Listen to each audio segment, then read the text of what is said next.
Good morning and good evening. Welcome to Weekend Talks, a space where we hold conversations with individuals whose inner journeys inspire us and whose outer work is transforming our world in large and small ways. Uh, Today, we have two very special guests who are going to talk about permaculture and life with us, Padma and Narsina Kopula, in conversation with our volunteer, Gayatri Ramachandran. But before we go into that, I would invite all of us to step into a minute of silence to allow ourselves to be more fully present in the moment. Thank you. Thank you and welcome back. And now will invite my friend Gayatri, who is a volunteer with Service Space, to take over. And but before I do that, just a minute of introduction about Gayatri. So actually, Gayatri is a scientist by head, going to her PhD degree in biology from Tata Institute of Fundamental Research. But that was like the first part of her life. And then she is also a permaculture gardener by hand. And where she has a garden in Chennai, which has more than 100 species of trees, shrubs, and herbs, and where she consistently keeps looking to design methods to move her family towards a zero waste. She is also a non-violent communication, which is like a new language for life. She is a practitioner and a supporter of that. She's a meditator. She is a volunteer by heart, and she has been volunteering with Service Space for a very long time. And as she says that these various attempts, I think, in her way to move from the left brain towards uh, invoking the heart towards is her attempt to listen more deeply and cultivate the field for what is ripe for emergence rather than what just one is planning by in one's own head. So uh, thanks Gayatri for wearing those various hats in and inspiring us in so many different ways. And I welcome you to take over the conversation today. And just before that, one more thing is on the call flow that, as all our audience is aware, I think we will have in the next hour for 55 minutes or so, Gayatri will engage in a conversation with Padma and Narsana. And in the last part of the call, we'll also have an opportunity to engage in audience questions and reflections. So as you are watching the talk, if you're watching it on live stream, you have a comment box in the live stream page itself where you can send in a comment or any question anytime during the conversation, and we'll take it towards the end of the call. Or you can also send in your questions via ask@servicespace.org by sending an email to ask@servicespace.org. So that's all from my end, and over to you, Gayatri. Thank you. Thank you. Thank you, Rohit. And it's such a great pleasure and honor to be in conversation today with Narsana sir and Padma ma'am, who actually need no introduction to anybody who are in the Indian permaculture or natural farming community. They're permaculture legends. But for people who are maybe joining in and acquainting themselves with their work for the first time, I would say briefly that Narsana Kopula is a pioneer Indian permaculture designer, an energetic and enthusiastic teacher, a passionate nature lover, and a staunch feminist. And Padma Kopula is the other hand of this pioneering permaculture couple whose superlative patience, amazing organizational skills, local farming knowledge, very inspiring capacity to work with women farmers and other marginal farmers holds the joint reins of this couple's life of service. And together, Padma and Narsana Kopula founded Aranya Agricultural Alternatives in 1999, which is an organization that's focused on permaculture advocacy and education in India, as well as worldwide. And their life's work has been working with transforming this land in Medak district in Telangana, 11.5-acre farm called the Aranya farm, and Aranya is a Sanskrit word that means forest. And its transformation has been documented in so many different short documentaries and films, but it's gone all the way from barren, rocky wasteland to this lush forest with abundant topsoil and an abundance of humans who come to learn PDC and so many other creatures, rock bees and birds and just just a huge diversity of plants and trees, and it's really one of the most inspiring sites, natural farming sites in India to visit and learn from. And uh, they they also worked extensively with many small and marginal farmers to move them towards natural farming based practices and reclaim this connection to what is really a very old and ancient style of farming and gardening in India. So with that, I'd like to say welcome, ma'am and sir. We're so glad you're here. And maybe I thought we could just start because for some of our listeners, I'm not sure permaculture is a term that they are fully familiar with. So I was wondering if we could start with both of you just giving us your very short description of what permaculture is and touching a bit on especially its ethics because it is so core to the heart of permaculture, and maybe speak a little about the principles of permaculture.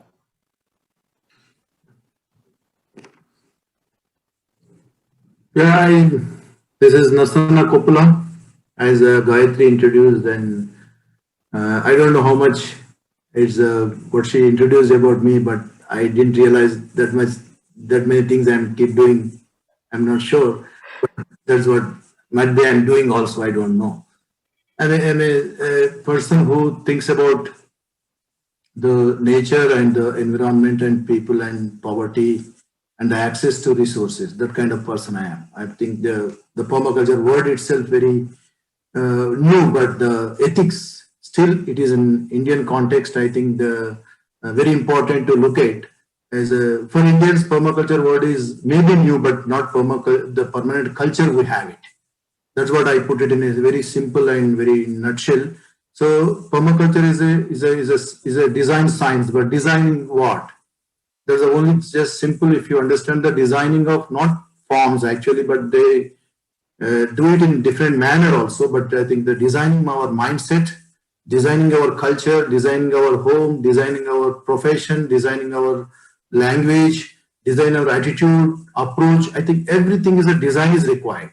I think without design, if you do something, I think it is you have to do work more. That's the only simple thing I wanted to tell you about permaculture. But as far as India is concerned, I think this is the word which makes us every activity, every attitude, every approach. We can see that the concern, the relationship, the beneficial relationship with one which with whom you want to work, with whom you want to live, and how you want to gain knowledge, inspiration, and your kind of help. I think these are all everywhere is the culture is realized. The culture is realized there. I think totally we disconnected with that kind of life. The generosity which we are talking today, the generosity lost in all aspects. So there exactly the permaculture is little more connected to that kind of attitude and approach. That is why I selected this one of the way to go ahead with our knowledge and the science which we are talking today, how far it is achievable and admittable. These are all questions came to my mind. Then I thought I think the best way to share my knowledge through the word called permanent agriculture. And but agriculture again, the history, if you look at the agriculture, is very short. But I want to go along with the civilization. No civilization, no culture can survive without agriculture. That is where exactly the agriculture word I can define most of the time.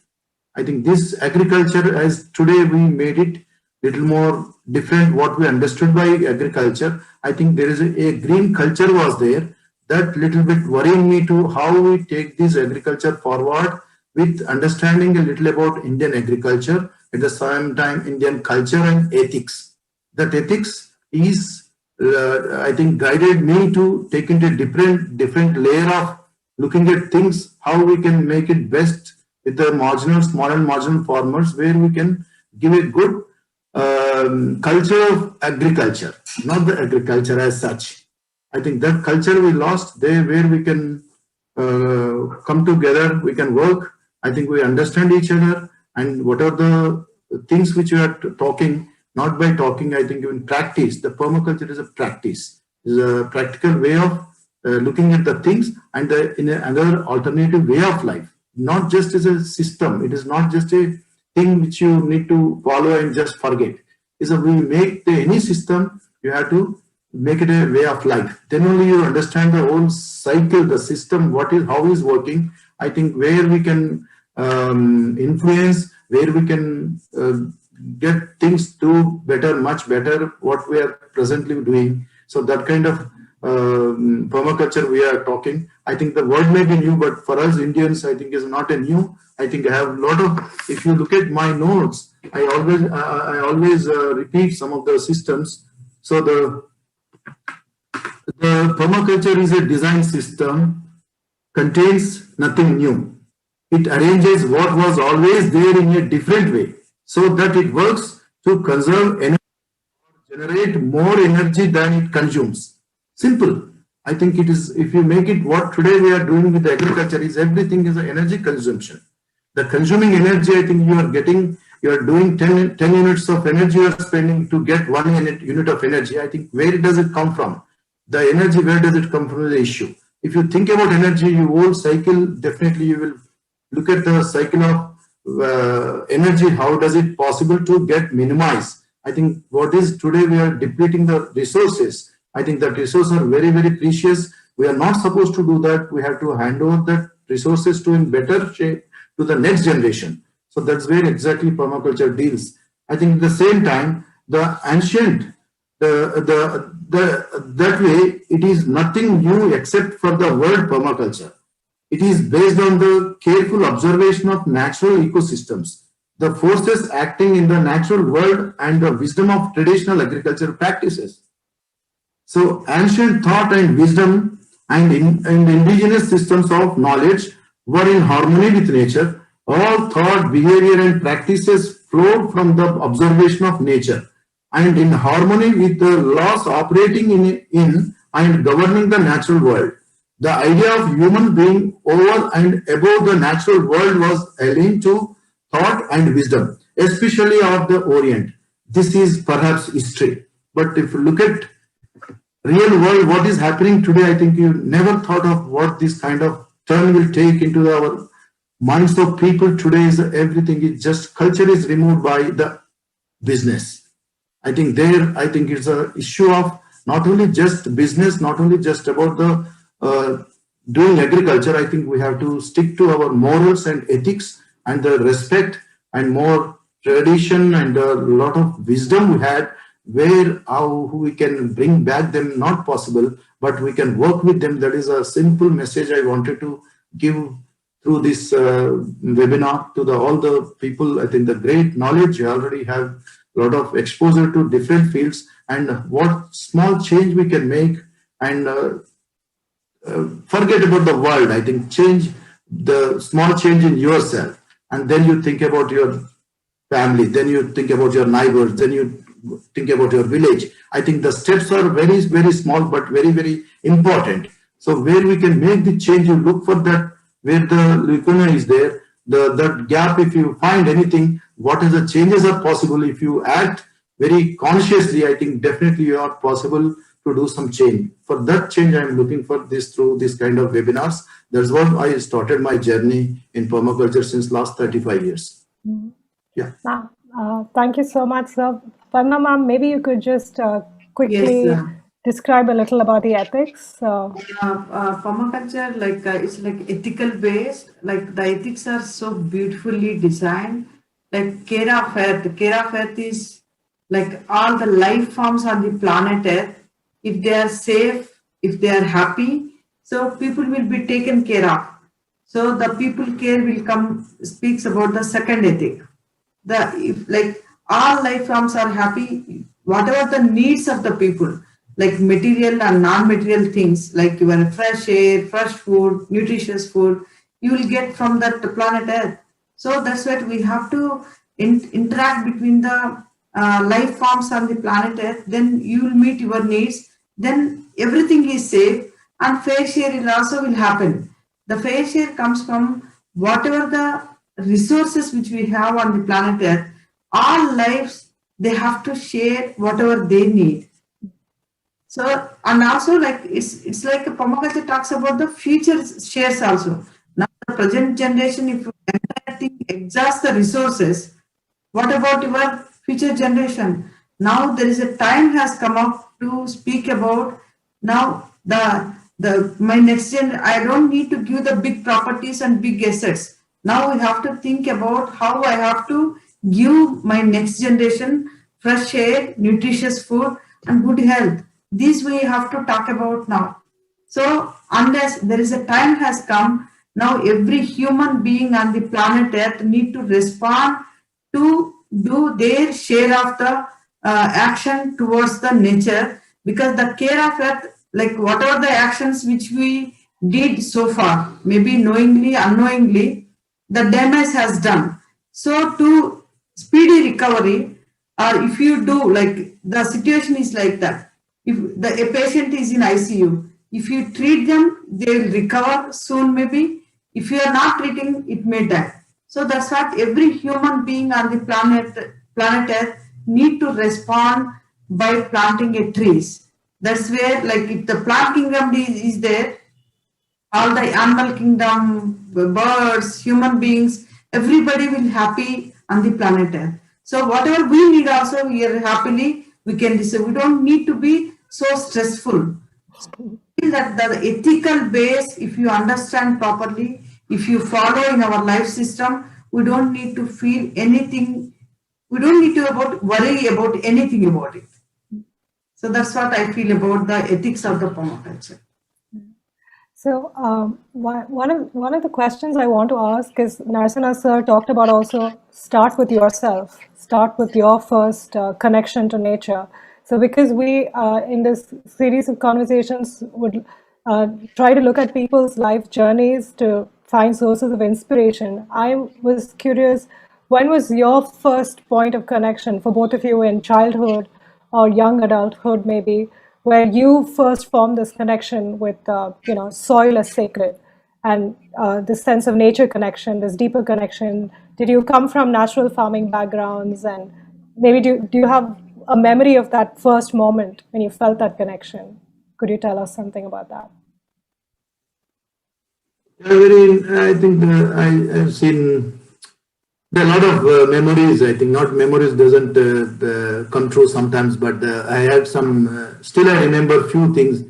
After your talk, I realized. I think it's a very interesting, very.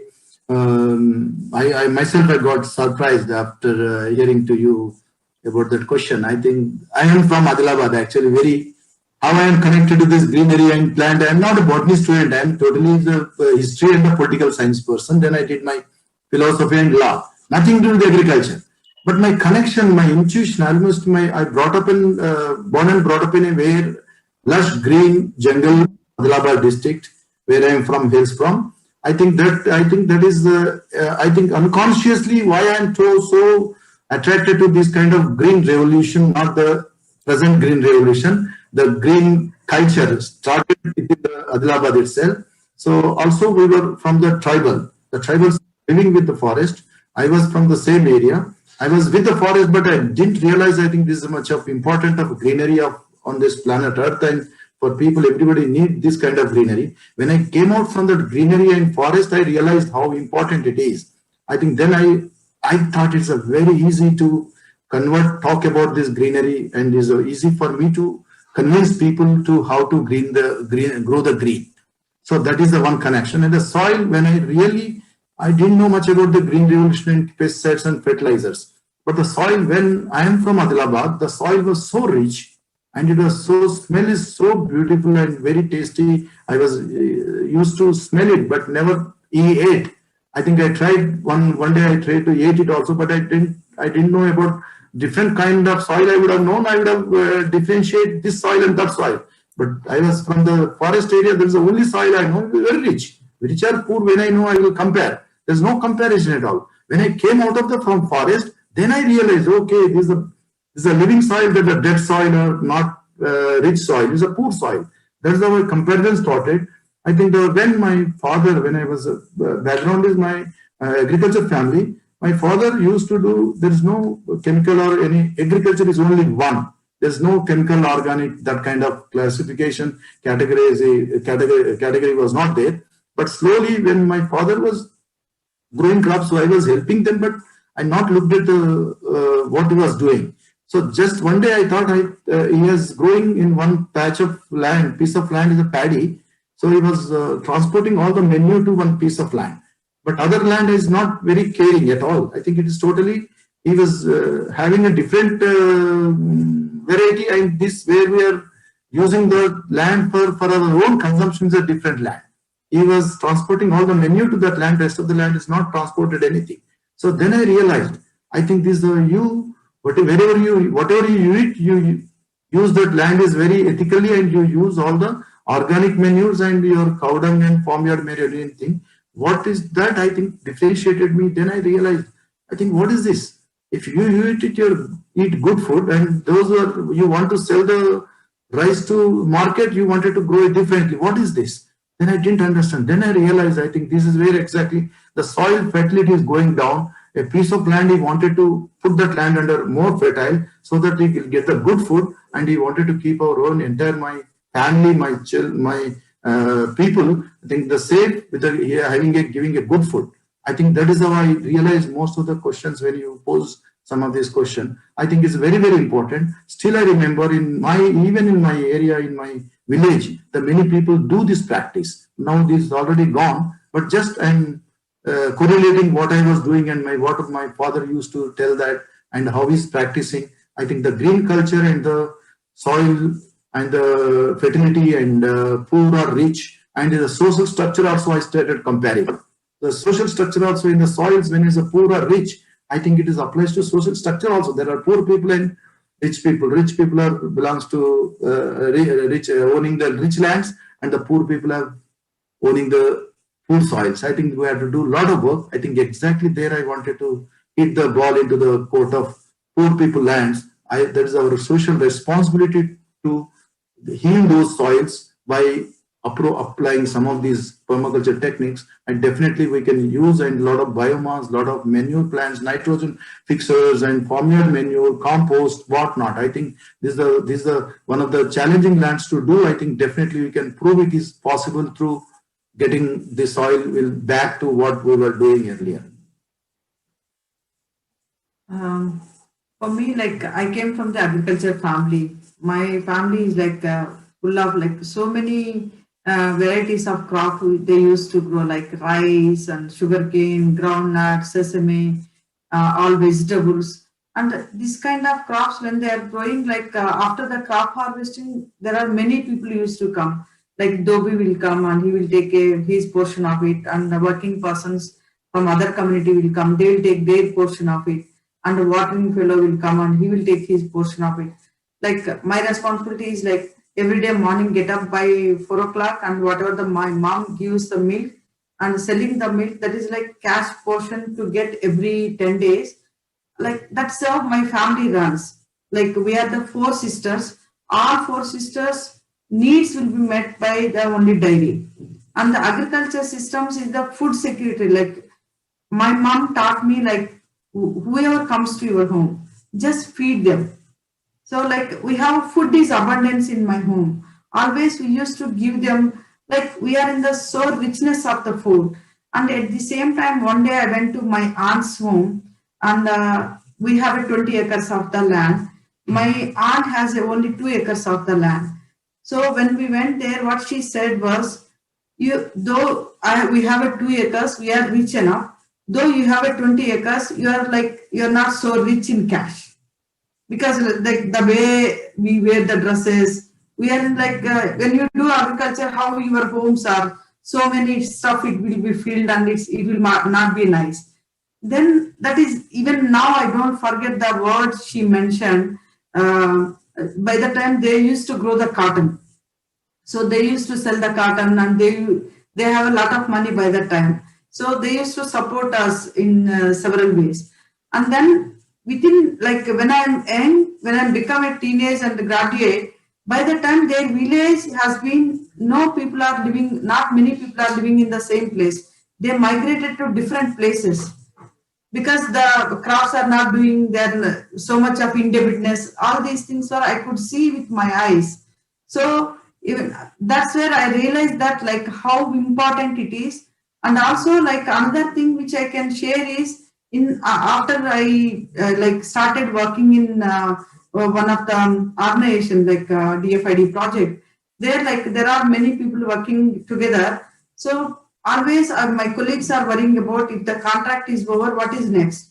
So for me and Nasana also, both of us, we don't never feel about the stress because we know how to produce the food.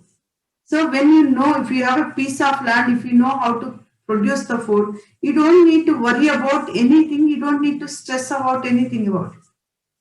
That's where I feel like maybe the childhood connections so given a lot of confidence to us to move and to make a decisions in our lifetime.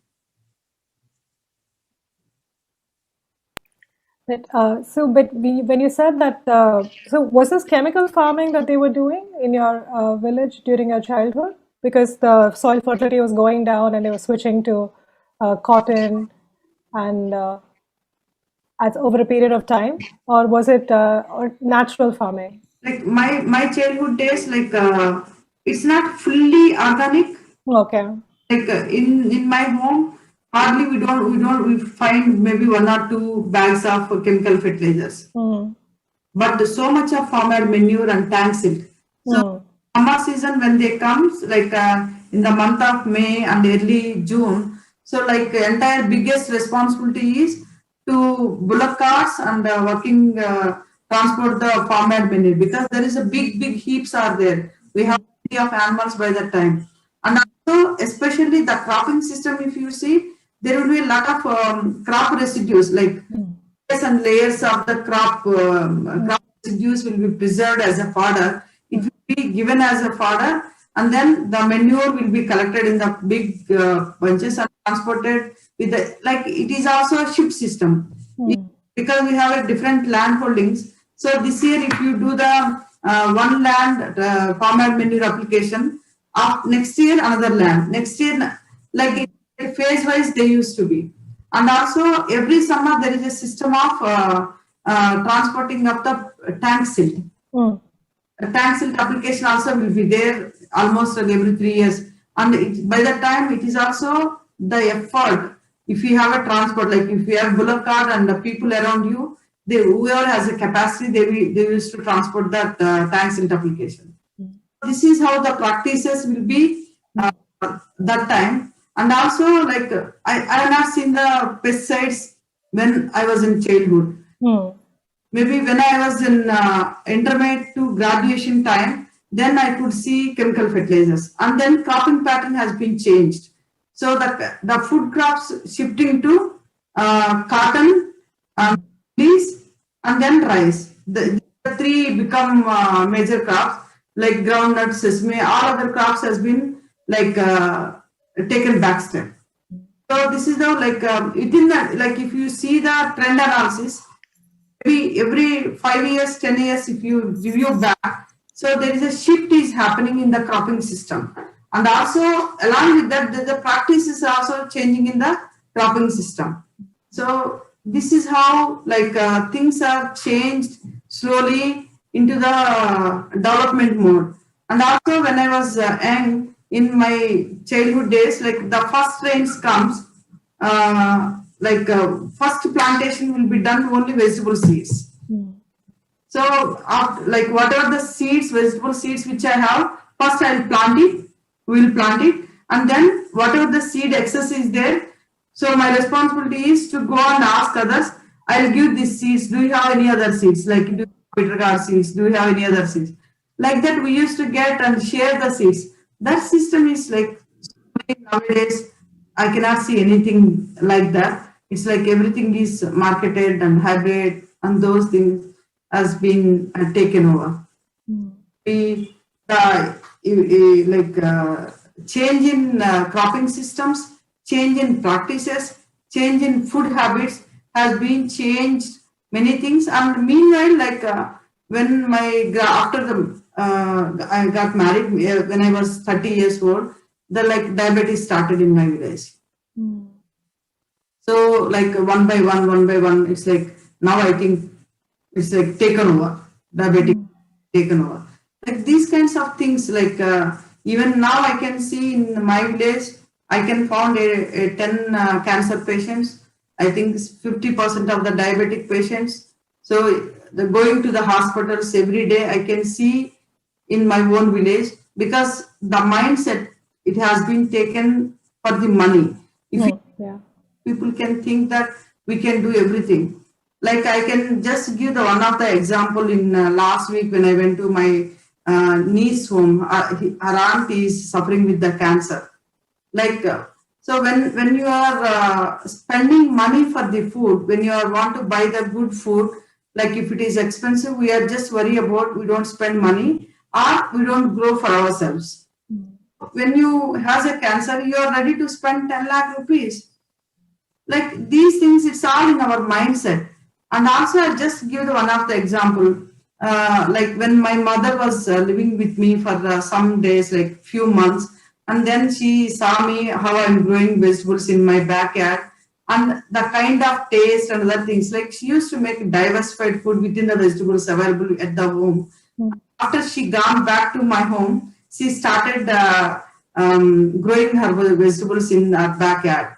Like these things, like sometimes when you are disconnected to something, you need to have again some experience to connect back. I've seen these things in my life. Even my dad is now doing chemical free farming with the 1 acre land, and providing a lot of food for all grandchildren. Yeah. Again, So, shift has taken place. so I think so much like a lot of what you talked about is really how uh, this whole monetary angle, the idea of trying to make money out of agriculture versus agriculture being providing Anna Swaraj, nutrition security, food security, like so many of Gandhian principles, and being taking care of yourself and your community, and therefore automatically taking care of your health. Is so much of that is because of this element of money that came in, right? So I'm just curious. What do you like? And we live in this world where we still need money in some sense because people we still feel we need to do something more with our life than just maybe a farm a small piece of land and eat well and live well. And we also live in such a diversified world, like not everybody in urban areas like where I am has complete access. Like you have some access, but you can't grow all of your food maybe in the terraces or in apartment buildings. So what do you feel like, what's the kind of middle path we can walk in the times we right now are in? And even I would think of your own experience of um, what is this relationship you both have personally with this concept of money and and living in the gift, because so much of your work still you do uh, as you distribute seeds and saplings and your knowledge and your wisdom as a gift, and you've not made money the primary focus of your life. But that's an interesting balance. And so personally, I was just curious how you have lived that balance, and how do you think others can, if it's, yeah, how can others do something to think about this? Yeah, it is a little philosophical and Yeah. as well, not just as an issue of money. I think it is I think if we, frankly speaking about this system now, we are living in a capitalism, no doubt about it. It's a capitalism trapped you almost in every step. It cannot come out from the capitalism, the trap of capitalism. And you have to, but you can do small things. You can peep through that capital trap. So that much you can do it. I think everywhere, everyone want to have a good food and good money and everything. Agriculture is not source. There are other sources where you can share your knowledge and share your ethics, share your morals, share your information. I think there is a lot of fair share basis. You can do lots of things. It doesn't mean that only the money is not only issue of through agriculture. I think there are ways to do that. I think better why we are talking this kind of thing is because everybody does agriculture, everybody doesn't have land also. Everybody agriculture also not good because the diversity lost in the society and in the structure. I think the diversity is very important. Diversified skills are important. Diversified information is important. I think in this course of middle path, I always like to do those who have, let them have the land. They are called landholders and landless and the rich and poor. All these categories are there. But I am talking in a different perspective of making money. I think in the middle path, always there are ways to be whatever the job you are doing, whatever the work you are doing, be ethical. So it's a not money is a not issue today. I think the ethics are issue. Yeah. Once if you have that kind of thing, I don't say it's a business is wrong or this is not wrong. It's a livelihood issue. Livelihood also because when you are selling your produce, selling your materials and you are getting some money, I think that is there. But don't sell your ethics.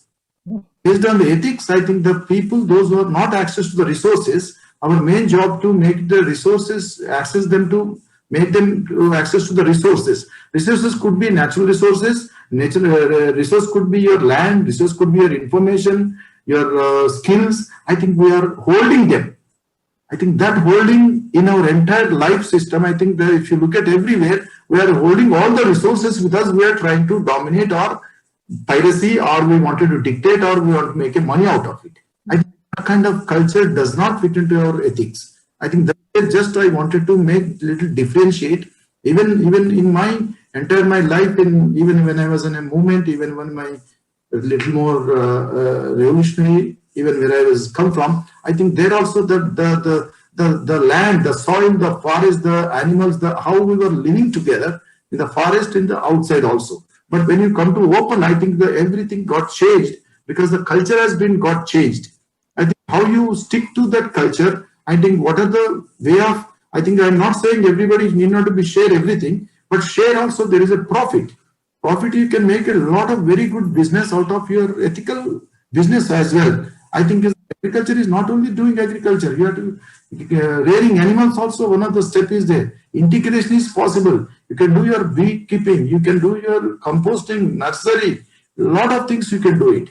I think through them, what is the skill? I think the skills is one of the today's issue. I think everyone need not to have access to the good vegetables, but you can support a farmer. Yeah. I think you can talk to them. You can know them. I think you within the things you try to localize it rather than just go out of your boundaries. I think there is no frontiers for your thinking, but think locally. I think definitely you'll create a local resources and you encourage shandies, local markets, and definitely the economy will go to there, and definitely you will be more feel happy.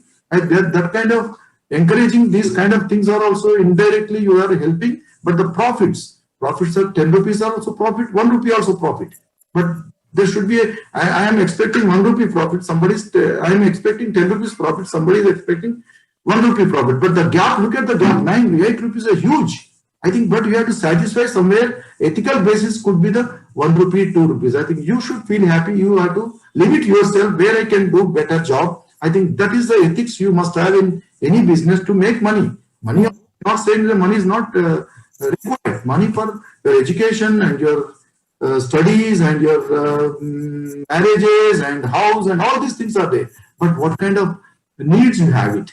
I think that you can make your life is beautiful, not just like miserable life. I think you can continue with whatever the way of the thought process you have. With that, if you go some ideological, at the same time some ethical, some philosophical base is required. I think all these things will make you understand the whole cycle where you are living around you, what kind of society, what kind of things are happening, how they are trying to cheat you. I think these are some awareness, and at the same time, the people wanted to understand you, and at the same time, your approach towards those issues little more be addressable, and it should be more harmonious. Then definitely will get better. I think we'll understand others also. That's where the awakened people are. Every time when I talk, I think the more generosity. I think the gift economy. I think words are makes more feel happy. I think in agriculture, why can't we use that?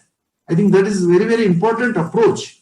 That's where I make it the middle path always need not be a rigidity. A permaculture is very inclusive, not exclusive. I should not a dogmatic approach. It is a very flexible approach. Think that you do that, definitely you will find a lot of middle paths. Definitely we can reach those goals by practicing some of these things. That's what I think is a money is not an issue. I think is our issue is our mindset is a problem. Yeah. Even like what I feel is like money is like if you are like my experience speaks about if you are living on the farm.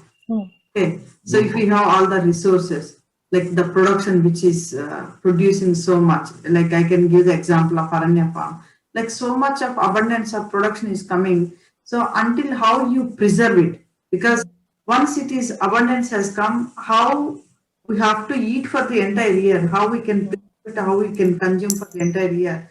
So that's where we can reduce our cost and also production. Like you need to have a chicken. So how the chicken and how many eggs your consumption, how many eggs your production, what are the needs? Like the milk, eggs, chicken, food, fruits, vegetables. Like if you are abundance of these things at your farm, like you don't need to worry about the money, I said. So like money comes from like what are the things you want to buy or for transportation. Maybe if I am using a computer, if I am using a phone, if I am watching a TV, a money is required. So earlier days we don't have these things. The food is the first priority. That's where they're not worrying about the much money about it. Now the food is not available to buy them. We need money. How we can generate? This year we started even for the permaculture PDC people. So the community has started growing some potatoes. The community started like making jaggery. How?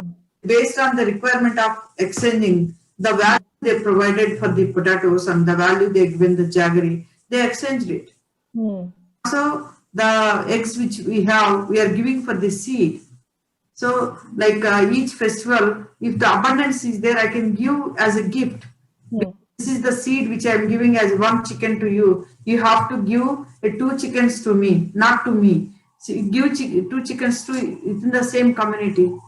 How we started, somewhere we have to start something. Like these things are started happening.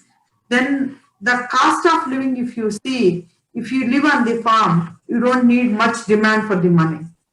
Not farm means where the production is happening. If you are living in the city, yes, money is so much of required. The demand versus supply you need to think about. I thought, yeah, no, beautiful. Really, I think very real life examples of how you navigate these questions. But I was also, I think, curious about how, just in your own life, like you use, and like you mentioned, permaculture is a design science that one applies to all spheres of life, not just the land.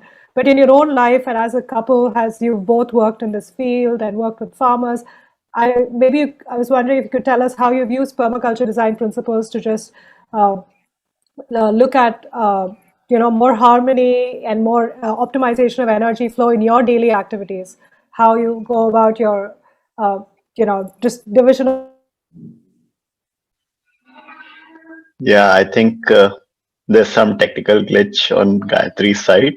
So while she's back, Padma and Nasan, I think you got a drift of the question asking, right? That how do can you give some examples or stories from your life where these principles of permaculture, which you referred that are universal principles, you find them if you find applying them in your own life, whether in relationships as a family or whether in dealing with other farmers, so many farmers you engage with, and so on.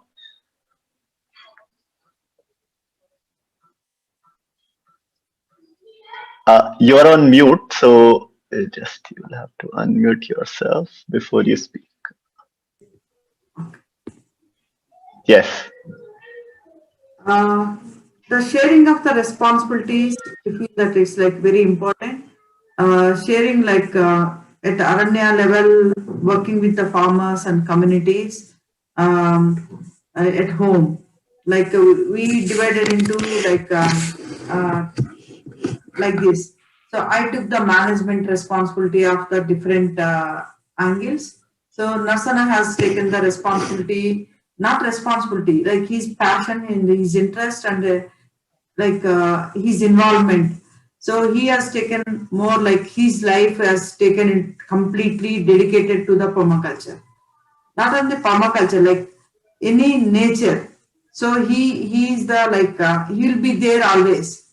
So like that, like I learned lots of things from him. Like for me also, he's like guru.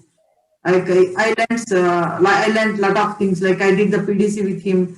So before I did the PDC with Nasana, so we used to have a little bit of conflicts. Even though, like once I've been involved in the permaculture, like Nasana has taken complete permaculture on land resource and natural resources. So like that, he takes many things into the lead, and especially in the management, working with the communities and organization management, I have taken, because my skill, my passion, I have taken the responsibility. And within the farm also, if you take that, if you see that, my interest is like more in the feeding of the animals and chickens and these aspects. Like Nasana is always about the wild animals, birds, fruits, like wild forest, natural one, native one. He give lot of preference to them because he has a deep understanding about trees and plants and other things. Like what I do is like how the animal will be taken, how the chicken will be taken, how the vegetable. I'm interested in more in the production aspect. And also, I do most of the thing harvesting and preserving and processing. Nasana is in more in planting, taking care of these things. We have taken, like we took the lead roles in the farm management. Even now, my children has come. Now they are involving in some extent. Beautiful. Welcome back, Gayatri. Sorry, Nasana sir, I think you had something to share. And, before that, I would just add one side question to it because this is like so interesting for me, and then hand it over back to you guys. Is that you spoke about sharing of responsibility, but I would just want to sort of understand that deeper. Like, sharing of responsibility is something which we understand, like all of us, every human who has worked at home or at work understand that. But what does permaculture have to say about the nuance? Like, I'm sure like there's something more in it than just, this is my job and this is your job. Like, if I relate it back to my working days, I like we all work in job description, that this is your job description, this is not my job description. So no, this is not my work, and if I end up doing your work, it's like a favor I'm doing to you. But is it similar like in permaculture principles, or is it like something different? Is there a nuance which you would like to share with us is on sharing of responsibility as well? That uh, uh, yeah, I don't know if I was able to explain my question, but No, it's as this where the permaculture, I think it's a very little more not exactly the division of labor or is a responsibility sharing among family members. I think it is beyond that. So what exactly the permaculture way, if you look at the things, I think the integration is very one of the very important aspect rather than segregation.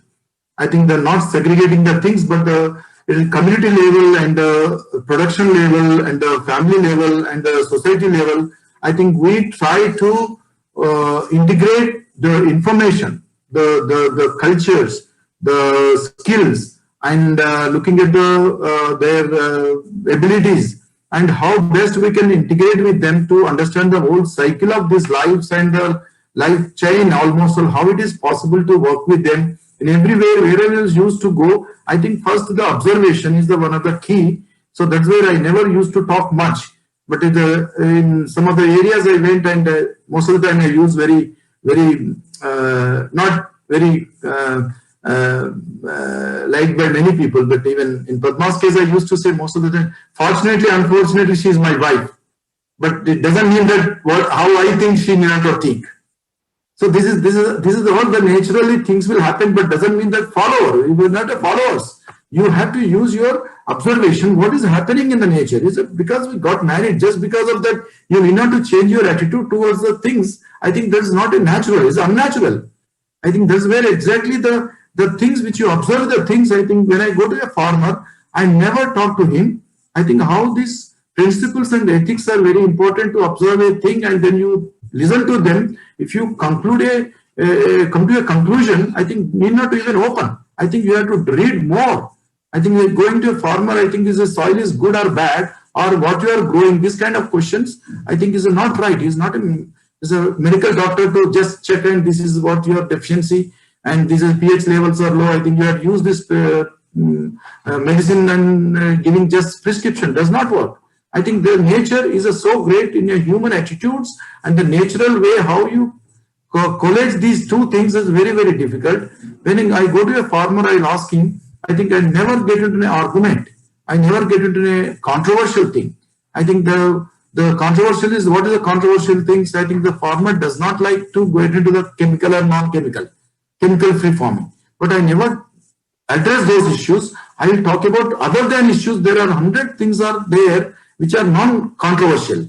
So if you address those issues, you will be more comfortable position. You are giving leverage to speak and express is the right to express also there. I think we have to continue those kind of right to expression. Then they will freely they will share with their knowledge. There the bridge will start. So bridging this gap by how you approach to the farmer, what kind of non-controversial issues with you. Don't touch those things. I think you touch the issues which is concern to him.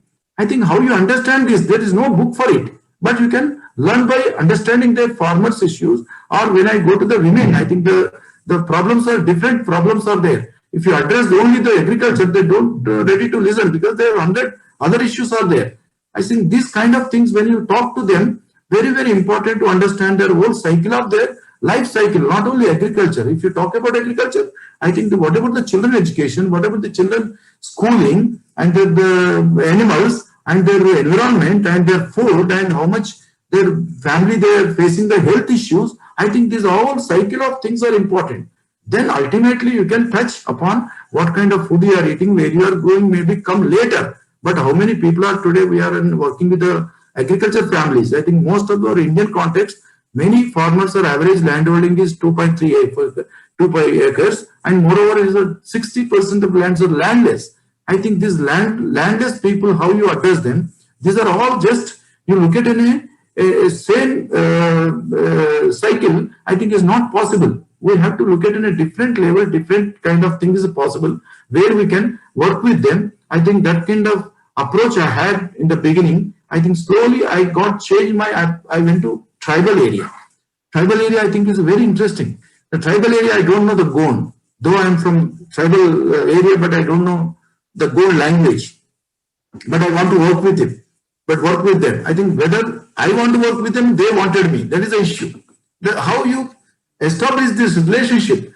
I need to do some work with them, but they are not willing. But how to express that?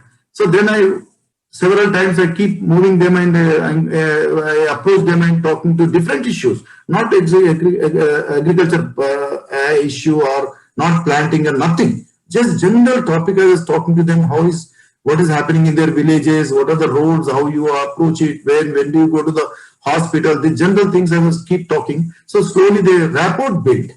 After the rapport, I started working on different issues slowly. Social is a very sensitive issue. At the same time, food is also a very sensitive matter. The social and these things are very, but environmental issues you can talk.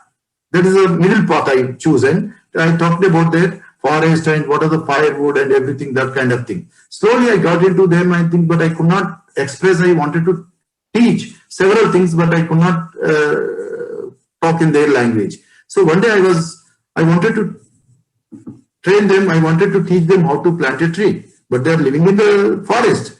But the tree planting is for me it is I think they are living in forest. Why should I teach them to how to plant? What is the need of planting them? But I think they were didn't say anything. But I started some fruit plant I planted in their backyard. So while doing that, I think they kept quiet. I was also not able to speak in their own language, but I was only doing only practical things. But they followed me. So immediately after planting, I started mulching them. The mulching is, I think, next to me there was a tree of teak plants. All the teak plants I collected like this, gathered, and I put it and then mulched it around the plant, covering the soil. I think without speaking for 1.5 hours, nothing. I didn't spoke to them anything. Just I doing this activity. They observed whatever I did.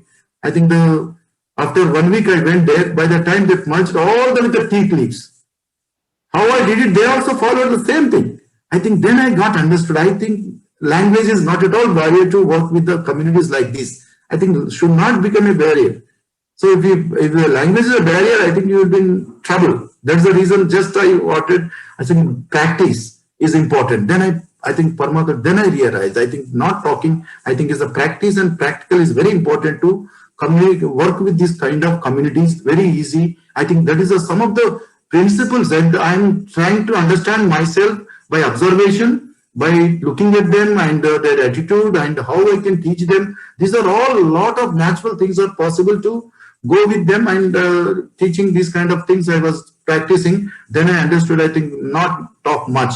Whatever your demands, whatever your knowledge may be with you, but not for others. I think let us integrate. They're also knowledgeable. They're also a lot of information. Why don't you consider as a knowledge, like try to from others as well.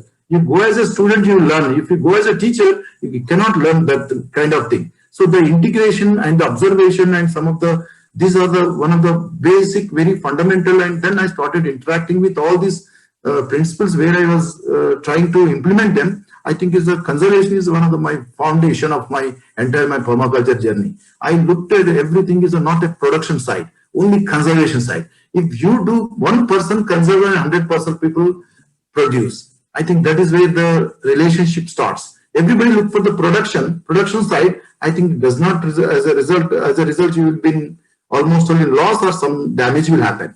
But conservation is very, very important. Conserve, more conserve, energy conservation, forest conservation, ecosystem, water bodies, everything. Conserve, and then you depend on the conservation, you can talk your preservation and your practice and your production, whatever you can start, but not the thing of one person. I think as you talk about conservation, I think 100 people will work on those conservation to save and no depletion of those resources. That's what exactly I learned from permaculture.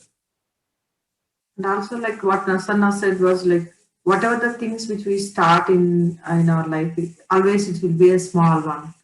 So like based on the experiences, we'll scale it up.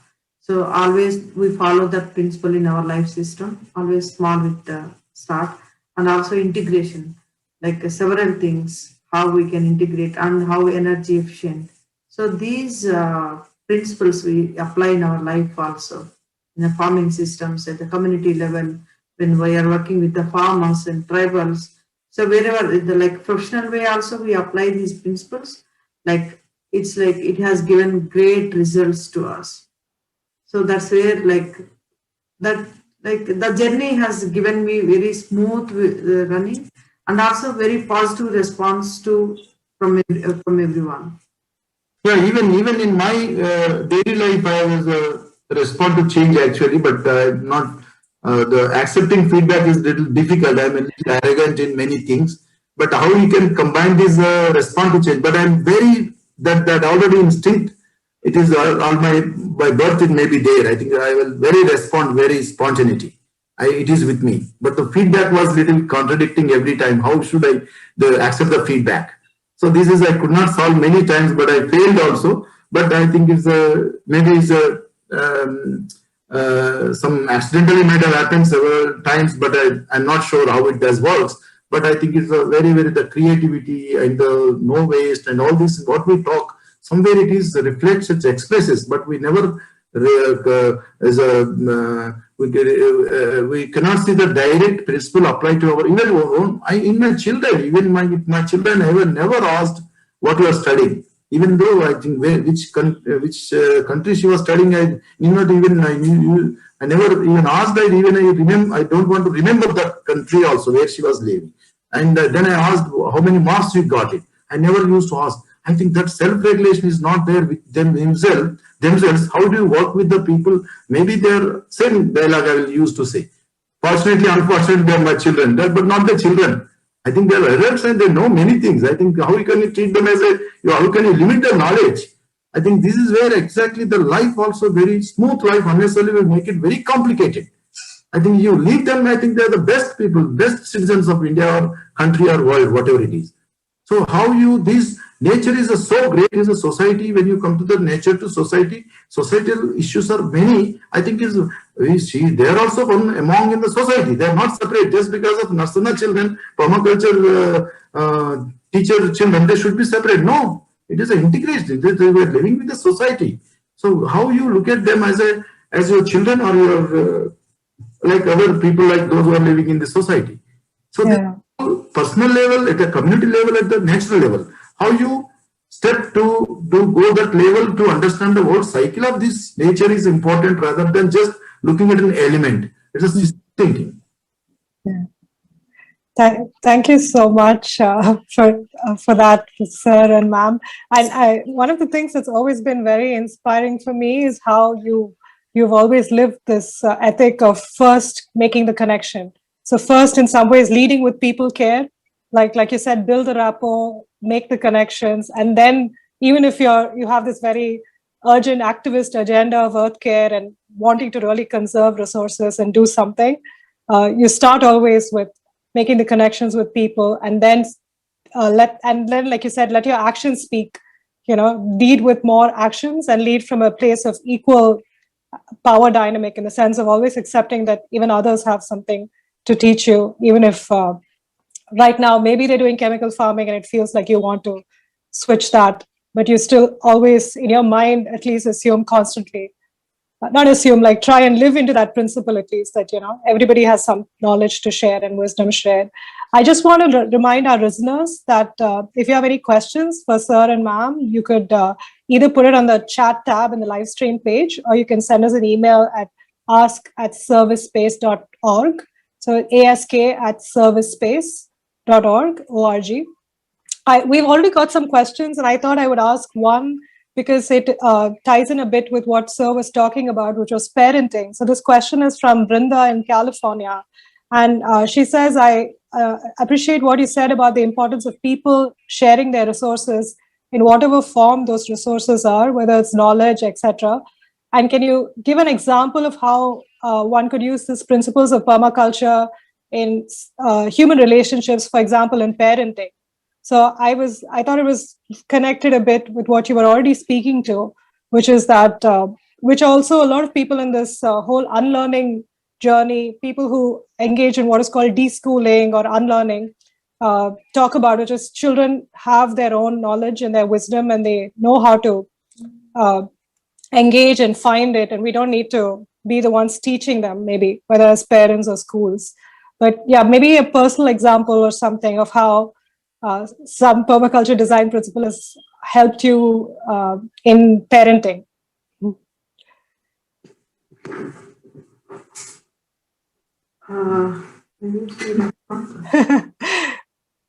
Okay. So, as far as parenting is concerned, like what are the activities which you are doing? If you are involving them, they will be connected. Because my children, like always they used to go to school evenings we used to work in the garden, like sowing the seed.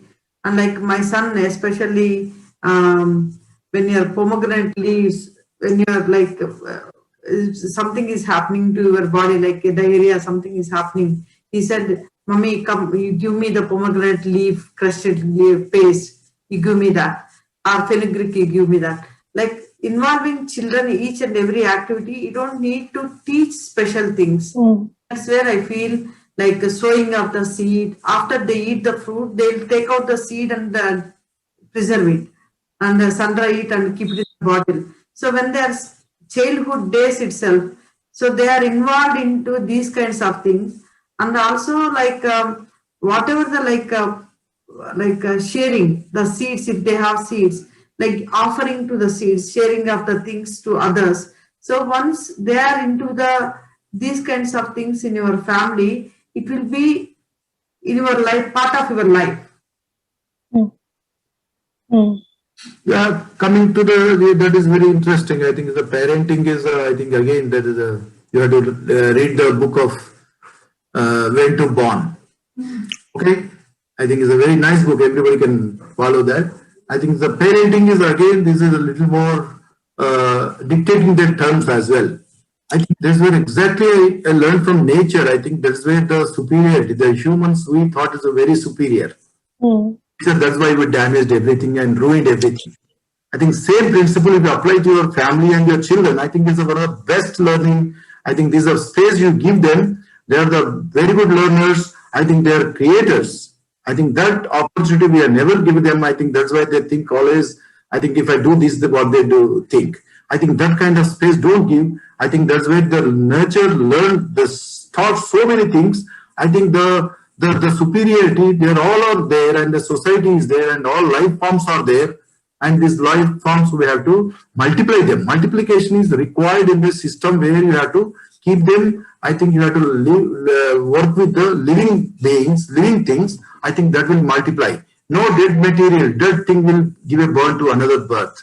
So that is why the parenting is also, if you when think about, I think don't kill their enthusiasm, whatever the talent skills they have, by giving those suggestions, make them alive. Definitely that will go on in many ways. That's what I think in the nature and even the society, even the thinking, thought process, everything is equal. I think is a very same way it will works. That's what I believe in permaculture. I think most of the principle you think of the creativity we are losing. How the creativity happen, and the creativity almost is that's why the if you look at the one of the principle of butterfly, I think can changes as per the convenient and how they want to think, how do they want to represent, how do they want to express. I think this kind of creativities come through only your innovations, your innovative ideas. Ideas you have to somebody has to give that. You need to give ideas. You let them give a space for them to think. Definitely, you'll get that idea. So we are giving that, but we are thinking we are making very good parenting. Parenting is, I think, the parenting and patenting. I don't know. It's always doubtful. So just I will look at it as in that way. Yeah. Yeah. Yeah. Thank you. I think there was just a lot of really beautiful, really nuggets of wisdom in there that a lot of us will hopefully revisit. So I think there are a couple of questions here that are people are thinking about this whole idea of ethics that you talked about. So there's a question from Jagdish who is asking that nowadays a lot of people use tractor for cultivation. And do you think that would be against the ethics of permaculture? And so how does, so, and this is, I think, a question that you can answer so well because you're always walking the middle path of wanting to build soil and try and go towards no-till and natural farming and mulching. But a lot of farmers are, I mean, for whatever reasons, people have certain ways of wanting to do farming for ease and convenience. So yeah, maybe some thoughts on just walking that middle path in this. Yeah, after this webinar, I will take a middle path permaculture. I start. That's a good one. Yes. Yeah, middle path permaculture. Sure, I like that actually because I already I expressed my views on that. The dogmatic approach, I don't want to. The realistic also, it should be close to the reality and a little bit close to the nature. At the same time, middle path also is possible because it's not, we cannot say no right or wrong in permaculture. There's no those two things. It may be right for me, it's wrong, but who judge? So there's a whole issue about it. So the tractor issue is not straight. If I put the tractor issue, my issue will be that in permaculture, tractors are not banned or not wrong. Or I'm not saying, but we are never expressed. We never teach about how to plow with the tractor. That's the only thing. Okay, but that is up to your scale and your convenience and where you are from, what is the conditions, the situations, the resources, that's up to you. But do think again. There's 4 R's we have. The refuse and what is that? Recycle and refuse, reduce and reuse. I think you, before do this, you have to add one more R, rethink. The best. Otherwise, we'll be in trouble, number 1. Number 2, I put that everybody doesn't have animals because the animal inclination is how this declination is happening. Totally not that easy to keep animals, sure, but still there are chances. You have to look for the way, the easy way. Anybody can do it. There's no animals. You encourage people to have some keep animals and support. If you don't have land, you encourage people to keep some animals. There are people, those who want to rear animals still, and skill is gone lost. The skill of rearing animals and keeping two bullocks and training them and plowing the land and the depth of the soil and soil fertility, the bull will shit. Your tractor will drop the diesel drops. That's the difference. That's why I make some difference. Otherwise, I'm not very touchy about this thing. But I'm trying to be that just how, what is happening after your plowing is important. But does it plowing, what depth? After what happens to your soil is the issue, because the compaction is the issue, and what kind of soil you have. I think the compact soil is totally like a compacted soil after 2-inch depth. I think you are making more compact. No life will be there. Soil compaction is the first. Second is no life will be there. How a soil will become a living soil? If you have a deep soil is there and you have a big 100 acres are there, you cannot plow with the plow, do it. But soils also varies from place to place, region to region. What soil depth yours, how long you want to do with the tractor, you want to go back or you want to do with the same agriculture, you want to change yourself. When you don't want to change yourself, how can you change the agriculture practices? So these are all just, of course, you might be doing tractor plow, but you have to rethink.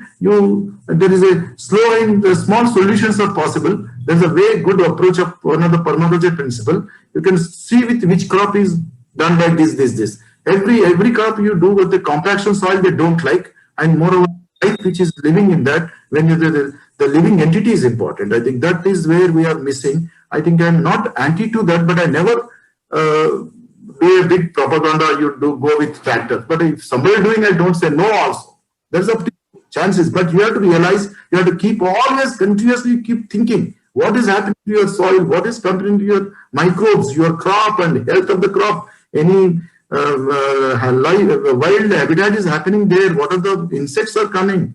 How much fertility? How much water is absorbed? What is the crop health of crop? Production limit, yield is limit. So this is some of the countries of your revision of your knowledge, and you're just here to respond to change. Again, same thing, and accept feedback. What is the nature is happening.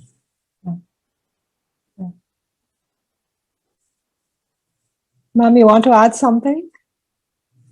Oh, no. So one thing I was wondering is, because maybe you can briefly, because we've been talking around this topic, but then maybe just maybe say a little about living soil, like you said, this whole because I feel sometimes maybe not all listeners fully might grasp this idea of how all your wealth and everything in the land has got to do with building a site for microbial activity. If the microbes are happy, the soil is happy and life is happy. So maybe just a little about, and this is what we're, in many ways, is the microbial ecosystem that we're disturbing when we go in with, whether it's chemical fertilizers or pesticides. And in many ways, even our health, our microbial ecosystem and our bodies are happy, then we are healthy. And that's connected to the food we eat, how rich and diverse it is. So could you just maybe say a little about that for those who might not be fully aware of the links? Like what I feel is like your soil health is directly connected to your health. Mm-hmm. So unless if you don't realize that, it will be like in future it will be more health issues will come. Like the soil health, how you define it. So like how you see soil as a living thing, because so much of life in it, how like that realization should come. Soil we are seeing as just a material, but it's not correct. But the soil has a full of life, because if you plant a tree, if there is so much of biomass around it, you can see the temperatures. You can see the temperatures, the open space and the mulching space, because there is a lot of life in it. The life is generating a coolness to your soil. The activity is going on in the soil, and it is facilitating. They are working for us. They are facilitating a plant take the nutrients to the plant and though it is giving good food for us. So if there is no microbes, whatever the material which you are using in the soil, it does not give any nutrition to the plant. Then your because the plant, the soil is healthy, you will get the good product, nutritious food. If you consume that, you are healthy. The connection, that realization should come for the everyone. If the soil is the key for everyone, whatever the biomass which is degradable in the soil and give back to the soil, that's where soil is asking for it. Now entire soil is like, if you see the organic content in the soil is very, very low. Entire all soil testing labs are speaking about it. Okay, so our contribution as a human contribution, whatever the waste which you are generating, just give back to the soil with a good manner. So the Mother Earth is giving so much of food for us. The whatever the residues which you are creating, just give back to them, give back to the soil. Then microbes will be happy. So they are working for us. Only we thinking that we are working for so much to produce the food. No, it's like one part of the thing, like 100 parts of the work, they are working for us. All microbes, some of the visible things, some of the non-visible things is working for us. Yeah. Yeah. Yeah, this is a very, again, same little, I wanted to put it in different way also. That is the living, I think, who cares whether living or dead? That's the issue. Only there is all our mad people will talk that kind of language. But when you are not able to grow certain crops or a lot of susceptible to pests and vulnerable to a lot of diseases, that's the indicator of your microbial life in the soil. It's simple. There's a living.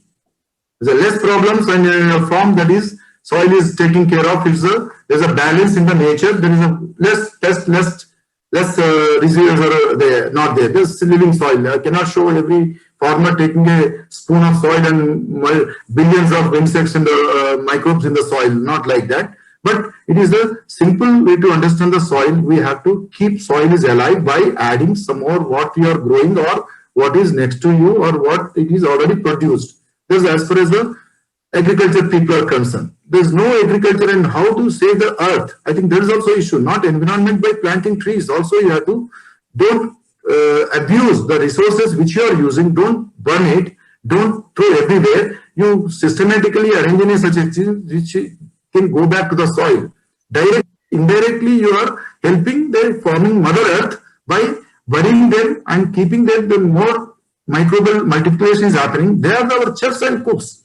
I think that everything what you are putting your thing is not even 1%, but they are taking their own nutrition from different sources, and most of the trees which are already in the nature, like nitrogen fixers, legumes, they take 78% of nitrogen is available in the atmosphere. That they are taking the absorb and they will fix nitrogen to the soil. They are not depending on your urea or DAP, whatever the synthetic or artificial fertilizers you are providing. Never. They have their mechanism. They don't believe, they don't trust you. First of all, plant. They are very clever. I think, but we didn't understand the other side of the kind, what kind of life they are living. If you understand, you get into the microbial life system, I think your miracles, you can look at the things, how they behave, how they gather, how they do nice parties, how they dance, how they sing. I think this is one of the biggest world. I think you never see that kind of population anywhere on this planet Earth. I think always if you look on the ground, above the ground, you look at up and down, I think that world is totally different. Unless if you don't see that, you never understand what is a life. I think what's the microbes, what is the chefs and cooks of our planet Earth today to get some food for us. Yeah, beautiful. I love the microbes are the chefs of the planet Earth. That's quite. It's like Darshan had to come up with these phrases that are memorable. I think maybe we have a few more minutes left, and while we're waiting for some more questions to come in, maybe I was wondering. So you've taught so many batches of PDC students, and you work with like thousands and lakhs of farmers and farmer households and so on. Do you feel more hopeful about change and about, and we're living in what I would think are fairly obvious climate change times. There's droughts and floods and forest fires while the world over, definitely in India, cyclones and floods and so on. So do you feel hopeful and generally, because you've had the long view of so many years of working on the field and with folks everywhere, farmers as well as now lots of urban people who are coming to you trying to understand how to change their lives maybe in small ways. So do you feel hopeful, and what can you just maybe, if there are, for those of us who are in urban areas who are maybe just looking to start in small ways, what are the things they could do? I think you already talked about some of this, composting and so on, but is there more you could share there? Yeah, I have, of course, everybody has hopes. I also one of them. I don't much expectations. I have a little hope. Make it very possible hope. Otherwise, if impossible hope, if you have, you never meet that, and you will never get satisfied. You will get disappointed. That's my whole idea about it. And looking at the because the people with whom I'm working and whatever the experience I got, I think I have hope definitely. But the hope again, it should be realistic.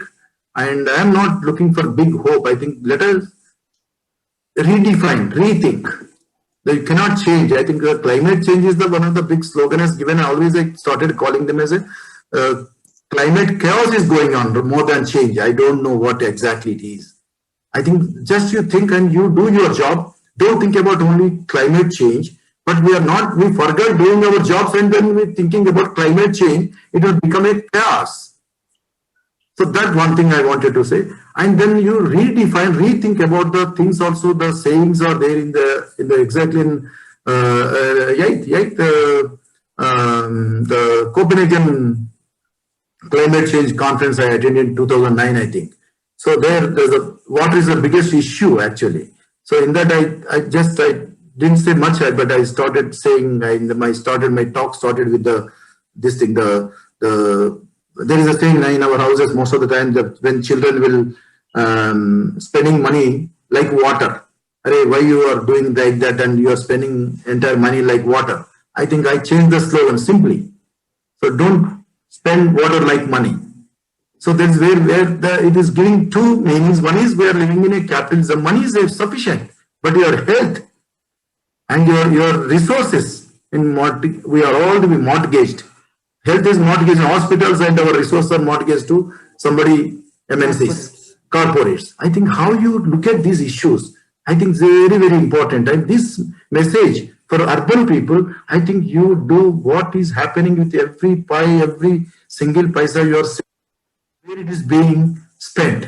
I think you do it for best cause, not just use for the best cause of planting tree and helping others nearby, seed saving, small composting, small just having the exchange of resources, knowledge, materials, and every week you meet somewhere, exchange your seeds and resources, materials and information, skills and communication. Everything is possible. I think that is where you have to get satisfied. Instead of growing your money plant in your house, you plant something which can flower and give some food. I think that is where you are going to meet just link up with your hunger and look at your little bit, whatever you're eating, you should know your food, where does it come from, how many things you are eating, how many type of food you are eating every day, what is coming to your plate is important. If you know their name, I think definitely you realize how hard work it is going around that food. I think definitely you respect farmer. I think who is growing them, how they are sending, how much is able to do that. I think what is the responsibility of yours to do indirectly, though you don't have land, but a small space, you start growing something, do your own compost, growing your own food, growing your own compost also. Yeah. Grow your own soil, grow your own knowledge and your ethics. These are also important, not only growing own food. Own food is a little limited, but limitations, don't limit yourself. You get into different steps. That's what my message to the particularly urban people. I think you have a where you can have this kind of things. You don't get much spaces for do that kind of thing. I think wherever there is small opportunity, that's what exactly nature does. Nature does not leave a single opportunity. It doesn't grow the tree, it will send the grasses. If grasses doesn't work, there's a Step doesn't go with wines. I think every opportunity try to use. I think urban people also, you are limited, very limited areas, limited opportunities. You use those single opportunity how to interact with the life, plant, seed. These are very, very interesting. I think you can do much better and much many things and miracles in your even small spaces. That's why that is my would be my message. Thank you so much. Thank you, sir. Ma'am? Like those who are living in the cities, always they cannot be thinking about only like growing up the food, like even connecting to the farmers, those who are producing. Like they should have a connection, those who are producing the food, and they should, like, they know how it is being growing, then how it is transferring into as a food, and whatever the resources which you have, how we conserve them, like electricity, water, heat, whatever the things it is available in the city, like how we can conserve them. It's also great contribution to the nature. So like that also we can reduce even air conditions, all these things, whatever resources, energies which you are using, and also like how much chemicals which you are using at home to use to cleaning the things like Harpic, like dishwash or other things. Instead of that, bioenzymes like this, there are the soap nuts, there are many things, alternative things. Start thinking about that. Like that, we cannot, we don't produce so much of waste, and also we can reduce our consumerism and conservation of energies. These things are the great contribution to the Mother Earth. So we don't feel bad about we are not doing anything living in the cities. This is also contribution to the nature. And also, like the kind of food, vegetables are which is coming from, try to give priority which is chemical free. Then people also start growing the same kind of food, seasonal food, and don't think about non-seasonal, because always you eat the seasonal food, you will be resisted for many diseases. Yeah. Beautiful. Thank you so much. We're almost at the end of our time. And as a final closing question, we generally ask all our speakers this, which is how can we, as a community of volunteers, the service-based community, support your work in the world? And you can, if something comes up now, you can tell us, or you can tell us any other time. But if there's anything we can do let us know. Yeah, whatever you heard and trust us, and you try to spread that concept and principles or ethics, whatever. That's what I expect from you. Thank you so much. Thank you, sir. Ma'am? That's the same thing, like whatever you believe, try to practice it, adapt it, and then promote it. Wonderful. Thank you so much. It has been such a rich call, and I would just, there's just so many nuggets as always that stand out for me, but I think there's just a living example in terms of how to be the change, do more, speak less, see everybody's resources and gifts and wisdom all the time, respect microbes as the chefs of the earth, above and below. And so many beautiful nuggets, and just in gratitude for this time we've spent together, I invite everyone to close this call with a minute of silence so that we can just sit with that and take it into our wider world. Thank you.